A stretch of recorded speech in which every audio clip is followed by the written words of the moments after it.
Hello everyone, and welcome back to another Mortal Kombat 1 video. I know we are fairly late with this breakdown, but after the reveal of Kronika, the first 19 minutes of the story mode, the official announcement of invasion mode, as well as the official character bios of Sindel and Shao, all dropping over the course of the last week. It's needless to say, it's been pretty busy. But with the extra time I've had, it's given me a bit of extra space to reflect on the trailer and kind of analyze bits that may have gone over your heads and that you yourself may have possibly missed. So with that said, I will be solely focusing on the contents of the trailer and not tapping in on the origin on Shao and Empress Sindel, as I've already made videos dedicated to that discussion. I will have it linked in the corner right now, and do strongly recommend maybe checking out that video before jumping right into this one, as it could kind of be seen as a part 1 of sorts. But with that said, quick reminder that if you like what we do here and wish to see more, please don't forget to subscribe, as well as give this video a thumbs up, as it's a great way of staying up to date all things lore related.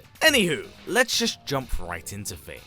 Now the trailer itself is actually cut up into a number of different segments that do take place all over this chapter. At least, I believe it to be one chapter. Thus, what we see here is not in order, and I'll try to make sense of it all, just so you're able to digest it all, as I thread and weave the information we have in and out of this and the other trailers.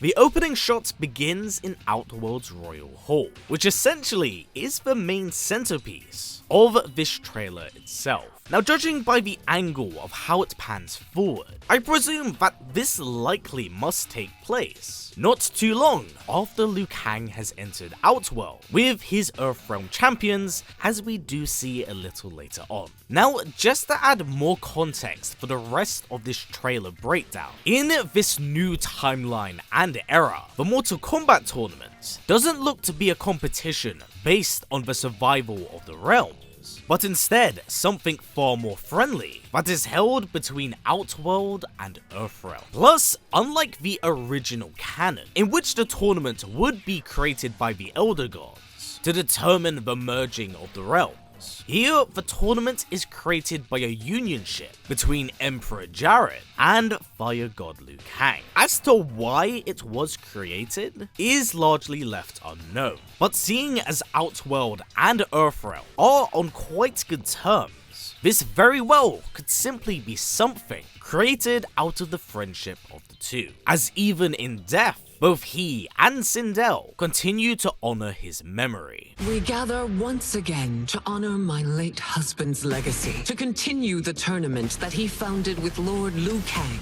Back to the topic of the trailer itself, we do get a few shots of Outworld, as well as some pretty ominous words from Liu Kang, describing the slumbering turmoil that lies beneath Outworld's surface. Outworld can be both alien and intoxicating to Earthrealmers.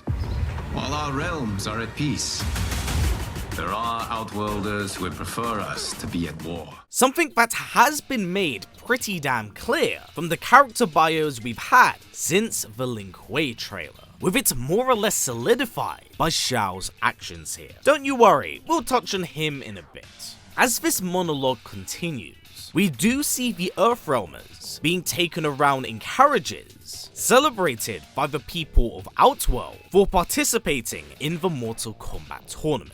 Visually, as this goes on, we get a glimpse at an extremely happy drumming Shogun, a white girl wasted Shogun, and someone that many believe to be Shiva. And if I'm honest, I definitely do think this is quite a shot in the dark, as I simply haven't seen anything that confirms this, nor does it deny it. It's a bit of a baseless claim, but it's still a pretty cool idea I have seen floating around, so I felt like it was worth mentioning. Now, in the middle of this trip, we do get a very scornful look from Melina, with the shot then panning to Li Mei and a Sundo guard, moving shackled prisoners out of the way. But my big question is, what happened before this? Because in reference to the dialogue we have, and this is definitely just a theory on my end, maybe it isn't just Shao Kahn's army that is against the arrival of Earthrealmers, but maybe the people themselves are against the arrival of outsiders, fearing the strength of Liu Kang and thus protesting their appearance at this sacred tournament, as we do see them being escorted away. We then get a shot of Shao Kahn's outro and some exposition from Sindel, glossing over his multiple victories and accolades, clearly showing a sign of respect to his combat prowess. And this also does softly set up that he could indeed be Outworld's champion. Victor of the Tavarian War, conqueror of the Quatan Plains.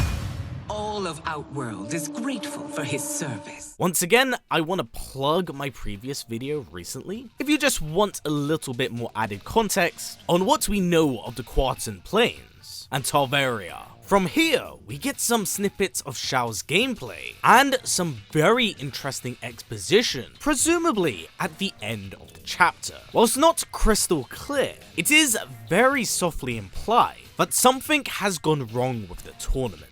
So much so that Shao himself believes that the only retaliation is war as a countermeasure. You would consign us to endless war. Better that than be Liu Kang's lapdog. To which the scene then cuts to him killing 2 members of the Umgadi, members of Outworld's royal guard, more or less solidifying that Sindel denying him his wishes leads to his betrayal of the throne, ever so loosely tying into what was mentioned in his bio, stating that he would only turn against the royal line if he believed them to be a threat to Outworld. So I believe that whatever happens during this tournament is what ignites its civil war. At least, that's me piecing together what we have seen from both the trailers and the San Diego Comic-Con footage.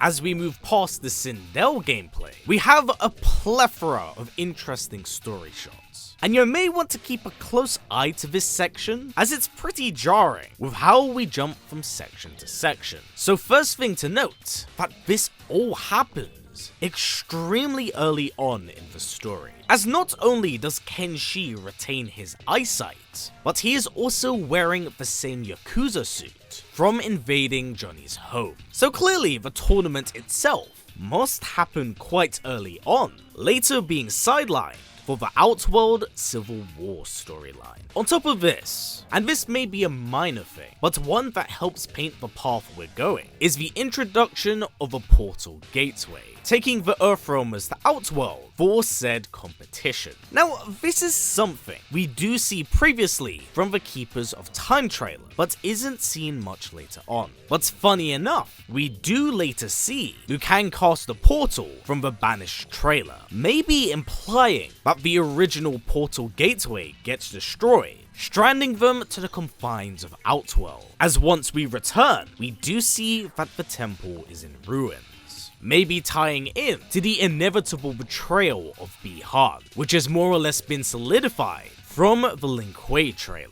But cutting back to this trailer once more, at the start of this chapter, possibly for Raiden, when the Earthrealmers set foot on Outworld, they would be greeted by the Empress's daughters, Kitana and Melina, which then leads to them being escorted to the palace, officially meeting Sindel, and of course, their champion, Raiden. Yes, Raiden, not Kung Lao, as previously conceived. Whilst not explained, this all may be due to the fact that the time and era of the great Kung Lao has clearly passed, and his descendant, the playable Kung Lao of the roster, still seems to be as arrogant as ever, as it's very evident that he has a sense of bravado to his skill, but it's not exactly something he can't back up. On the topic of Raiden, it may be his naivety and humility which has him catch the attention of Liu Kang, seeing him as the ideal representative.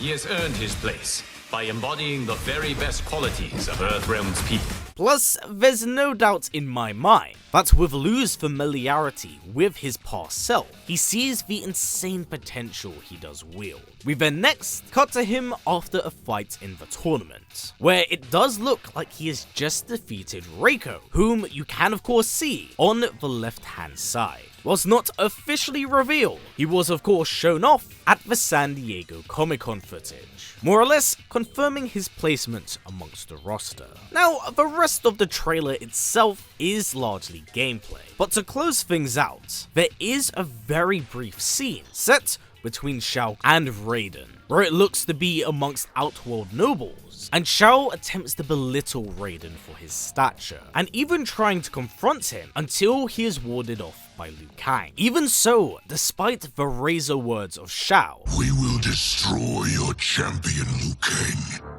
He will taste no victory. it's very clear that he still sees Earthrealm as a threat, something that he no doubt wishes to eliminate, against the best wishes of the Queen. So what happens here is most likely the foundation of which the Outworld Civil War begins. It's essentially the light that sparks the fuse.